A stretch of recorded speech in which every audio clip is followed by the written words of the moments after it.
Hi STEM scholars! Welcome to STEM Week. I am your host, Miss File, science teacher in the 1st through 3rd grade primary building. And today, our experiment is Alka rockets. So you want a film canister, the Alka-Seltzer tablet, and you're going to want to take that whole tablet, you're going to want to split it in half. Now when I split mine in half, it kind of broke apart unevenly. That's okay. That'll do just fine. And then you just want some water. And it does not matter what temperature the water is, you just want to go and get some. I decided that I wanted to go ahead and decorate mine. Since we are making Alka rockets, I thought it'd be so much fun to actually build a rocket with this. So I took it one step further and I'm going to go ahead and I'm going to decorate mine to look like a rocket.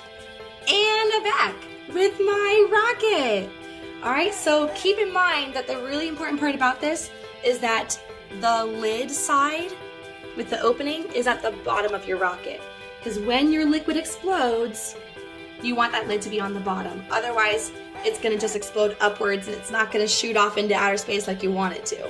Alright, so this is the moment that you're going to want to go outside to do this experiment. If you do it indoors, it's going to get pretty messy. So you're going to want to go outside.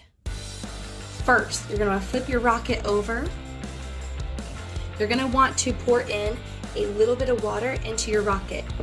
Now, Alka-Seltzer tablets are made up of mostly sodium bicarbonate, which is a fancy word to say baking soda. Baking soda, what you have at home, what people like to bake with, this is mostly made up of baking soda. And then also the solid form of citric acid, which is the main ingredient inside of lemon juice. So these two ingredients here, the sodium bicarbonate and the solid form of citric acid, are just kind of chilling together in this Alka-Seltzer tablet. They're sitting side by side, and no reaction is happening. When, however, you add water to this tablet, it makes those dry ingredients go from standing next to each other to mixing together. And when they mix together, a reaction happens. And the reaction that you'll see is you'll notice that it gets kind of fizzy. You might hear some popping noises. That's because one of the main reactions that's happening is that carbon dioxide bubbles are being created. So when you add the water to the Alka-Seltzer tablet, the carbon dioxide bubbles are being created. Now if I let those bubbles just fizz and pop with no lid containing them, that's all that I'm going to see happen is some foam, some fizz.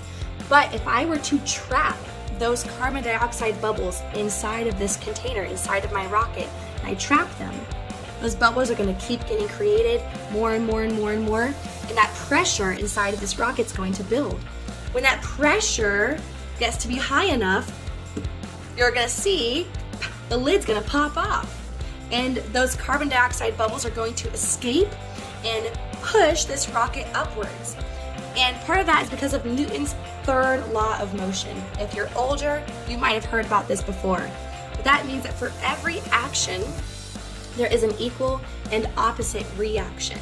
So when those carbon dioxide bubbles are forming pressure inside the container and building and causes it to burst, those carbon dioxide bubbles are pushing downwards towards the earth, if that's the way that your container is facing. And so while it's pushing down on the earth, equal or opposite reaction pushing down, the opposite reaction is the rocket's going to go up with the same amount of force that was pushed downwards. So because of this, the more carbon dioxide bubbles inside of your container, the higher your rocket's gonna go. So if I fill my container up with mostly water and I fill it up really high, I'm only leaving a little bit of space, a little volume for those carbon dioxide bubbles to get made. And that's only gonna go up a small amount because that's all of the bubbles that needed to escape. So the less water that I put in here, the higher my rocket should go because the more carbon dioxide bubbles I've been able to trap inside of the rocket. All right, so I have my container. I'm going to put in, this time, just a little bit of water into my rocket.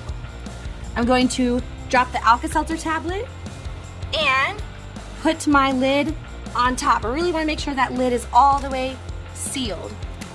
Oh, it's hard for me to get mine sealed. All right, got mine. Okay.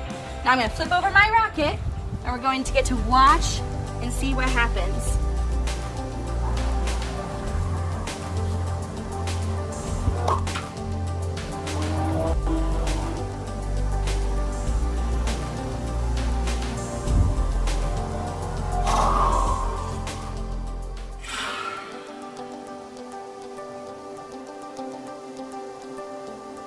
note to self, I probably should have chosen a better location than the balcony of my apartment because my rocket definitely exploded over the balcony. I'm gonna have to go downstairs to go get it. All right, take two. This time we're going to see what happens when we put a lot of water into the container, leaving less volume of space for the carbon dioxide bubbles to get created. So I'm gonna drop in my tablet, put my lid onto my rocket, and we're going to see what happens this time.